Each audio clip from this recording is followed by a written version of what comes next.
unang tanong ng Korte Suprema, kung ito raw ba petisyon na ito, ang kanilang pagdidesisyon, ito ba ay moot na? Kumbaga, wala nang halaga. Sasabi nila, wala nang jurisdiction, hukuman dito. Sapagkat wala na yung petitioner, hindi yung maaaring magiging moot na academic ang mga issues na nakalatag. Sapagkat, ang sabi ng Korte Suprema, no, mali kayo dyan. Kahit na wala ang taong naghain ng petisyon, ay meron kaming jurisdiction sa inyong mga opisyales na gumawa ng illegal.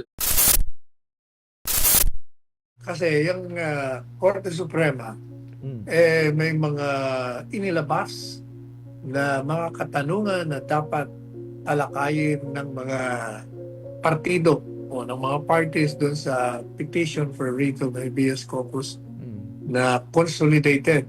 Kasi 3 sa mga anak ng dating Presidente Duterte na naghain ng petisyon, humihingi ng katarungan sa Korte Suprema na unang-una ideklarang illegal ang mga ginawa ng mga opisyales na idinimanda ng 3 anak at magbigay ng kautusan na ibalik ang dating Pangulong Rodrigo Roa Duterte dito sa Pilipinas.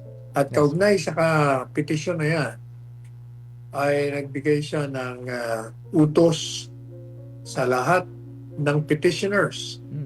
Sino-sino ba mga petitioners dito? Yung anak niyang babaeng si Veronica Duterte, kanyang anak na kongresistang si Congressman Paulo Duterte at ang kanyang anak na siyang umaakto ngayong alkalde ng Davao City sapagkat siya ang vice mayor.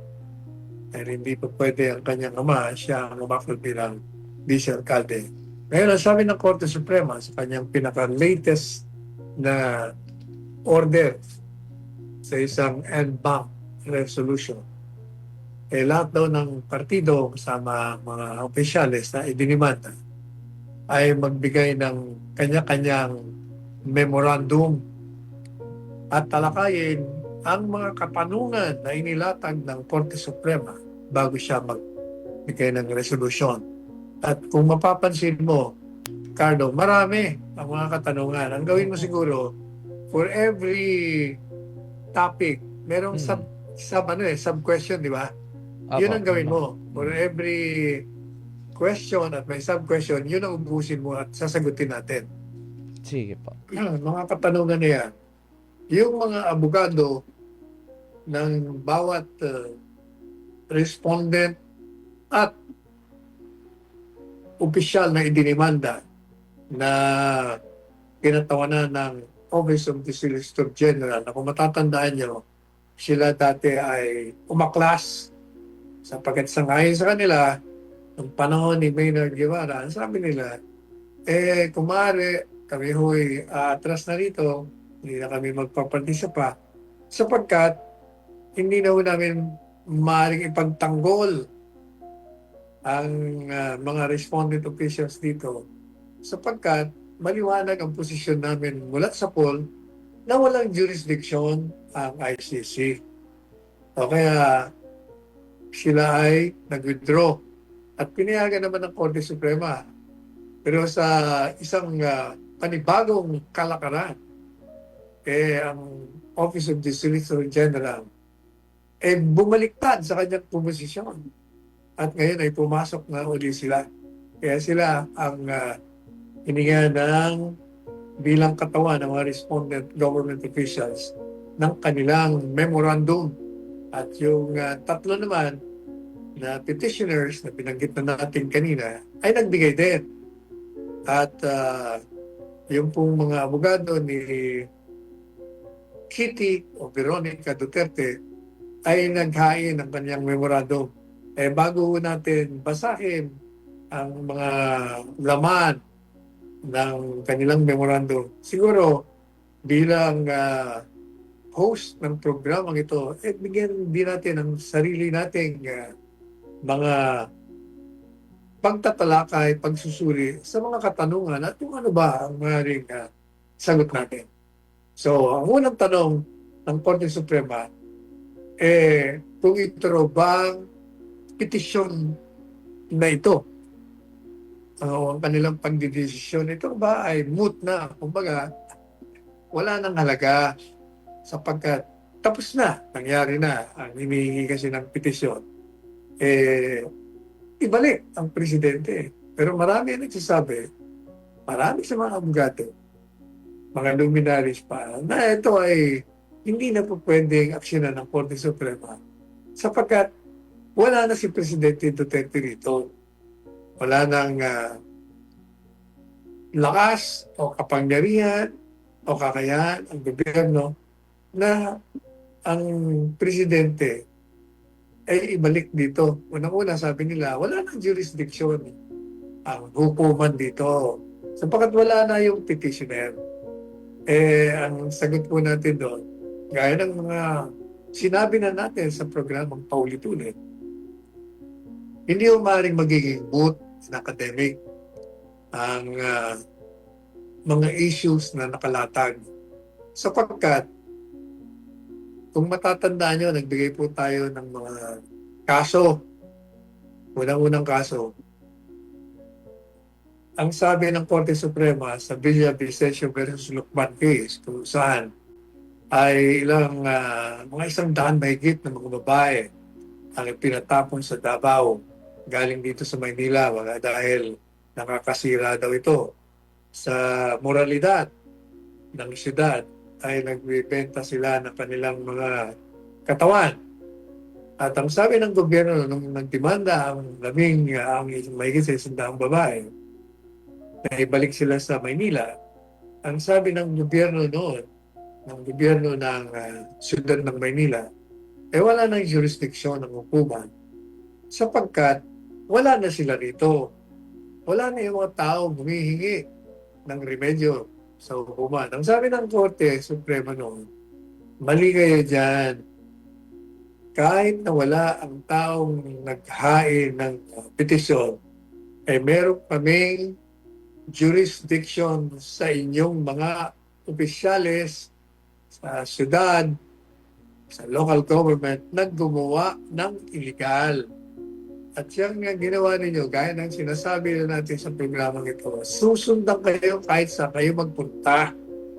At susundan din ang taong naging biktima ng inyong kawalanghiyaan o ng inyong paglabag sa batas. Kaya meron kaming jurisdiction. Pangalawa, ang Korte Suprema na rin ang nagsabi na kahit na ang isang petisyon ay maaaring masabing moot and academic sapagkat nangyari na yung inireklamo.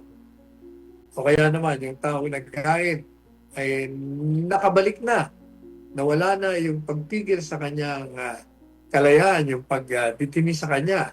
Ang sabi ng Korte Suprema, sa marami ng kaso, kailangan pa rin bigyan ng desisyon ito at talakayin ang mga kamalian upang ang batas ay mag-iral at mabigyan ng mga kalakaran, ng mga kautusan, mga regla upang hindi na maulit uli ang mga ganitong mga sitwasyon at upang mangibabaw ang batas. At at the same time, sabi niya, para mabigyan ng giya ang lahat ng mga mamamayan, ng mga opisyalis ng gobyerno kung ano ang dapat gawin sa ganitong sitwasyon.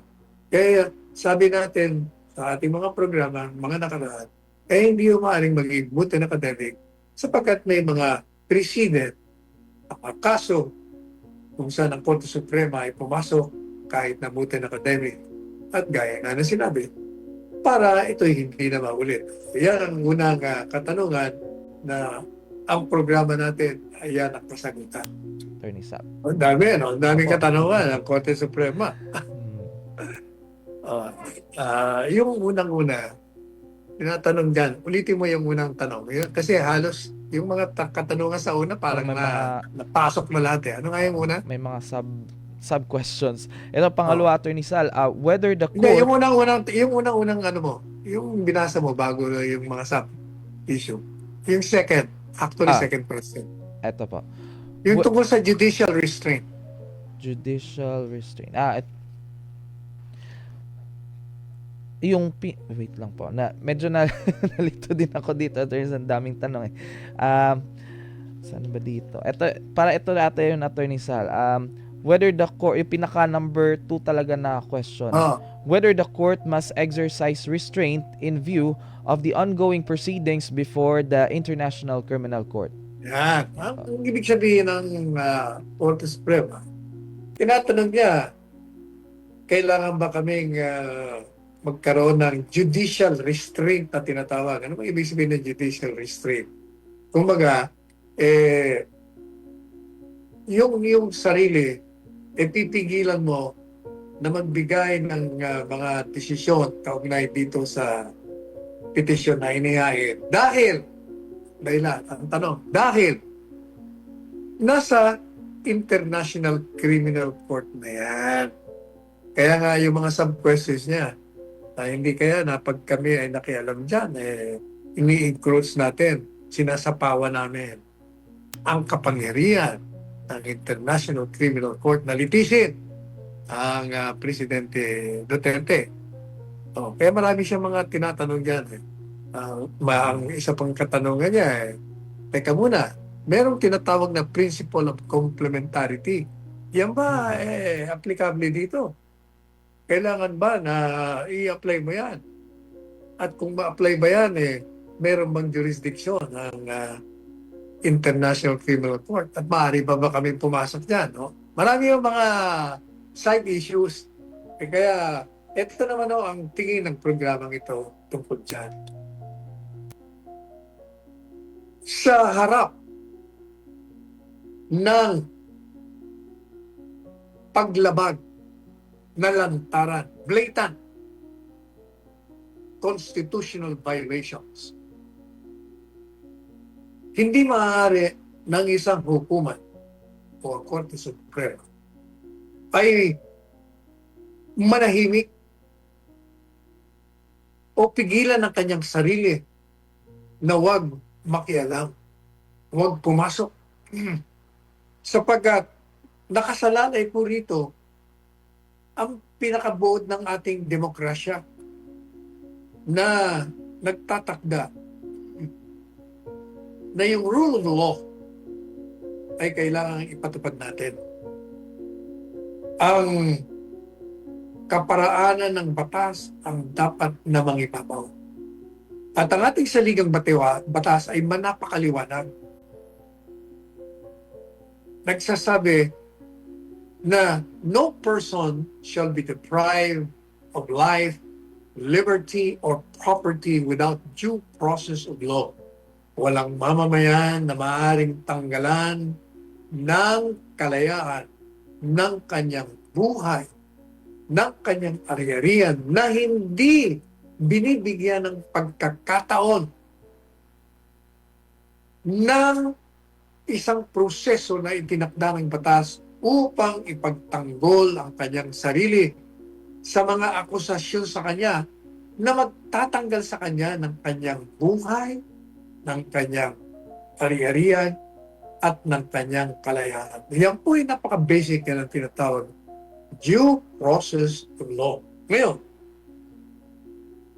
ang tanong ng isa sa mga katanungan na inilatag ng Korte Suprema, hindi kaya tayo nakikialam sa jurisdiction ng International Criminal Court? Sa tingin po natin, ang sagot natin dyan ay, unang-una, meron bang jurisdiction ang International Criminal Court dito sa Pangulong Duterte? Pangalawa, paano ba nagkakaroon ng jurisdiction ang International Criminal Court? When can the International Criminal Court assume jurisdiction over a citizen? Hindi po ba? Ang sagot po yan ganito. Ito'y natalakay na rin natin. Mas mabuting inuulit-ulit natin para